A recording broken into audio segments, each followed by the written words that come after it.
પોલીસકર્મીઓને અડફેટે લીધા હતા। અકસ્માતમાં એક પોલીસકર્મીનું મોત થયું છે। એક પોલીસકર્મી અને હોમગાર્ડ જવાન ઇજાગ્રસ્ત થયા।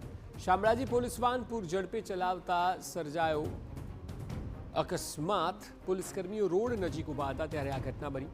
ટીંટોઈ પીસીઆર વાહન ચાલક મહેશ પટેલનું મોત થયું છે। સ્થળથી પોલીસ વાહન હટાવી લેતા ચર્ચા છે।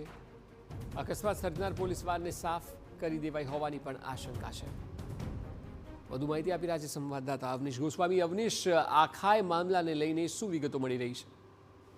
અક્ષય, વાત કરવામાં આવે તો રાત્રિ દરમિયાન આ કાર જે છે પોલીસની વાહન છે, પોલીસની વાહન દ્વારા આ પોલીસના કર્મચારીઓને અડફેટે લેવામાં આવ્યા હતા। ત્યારબાદ જે સવારે જે છે તે મામલો સ્થળ ઉપર બિલકુલ રીતે સાફ કરી દેવામાં આવ્યો હતો, જેને લઈને કેટલાક સવાલો પણ પેદા થયા છે કે આટલી ઝડપથી સામાન્ય રીતે કોઈ પણ અકસ્માતની ઘટના હોય તો આટલી ઝડપથી સ્થળ ઉપરથી વાહનો કે તેને લગતી કોઈ પણ કાર્યવાહી થતી નથી। જેટલી સ્પીડમાં આ ત્વરિતતાથી કરવામાં આવ્યું હતું। જે અકસ્માત સર્જાયો તેની અંદર પોલીસના વાહનનો એક જે ચાલક હતો એટલે કે પોલીસ કર્મી તો તેનું મૃત્યુ નિપજ્યું છે અને એક પોલીસ કર્મી પણ ઇજાગ્રસ્ત છે અને એક હોમગાર્ડ જવાન પણ ઇજાગ્રસ્ત।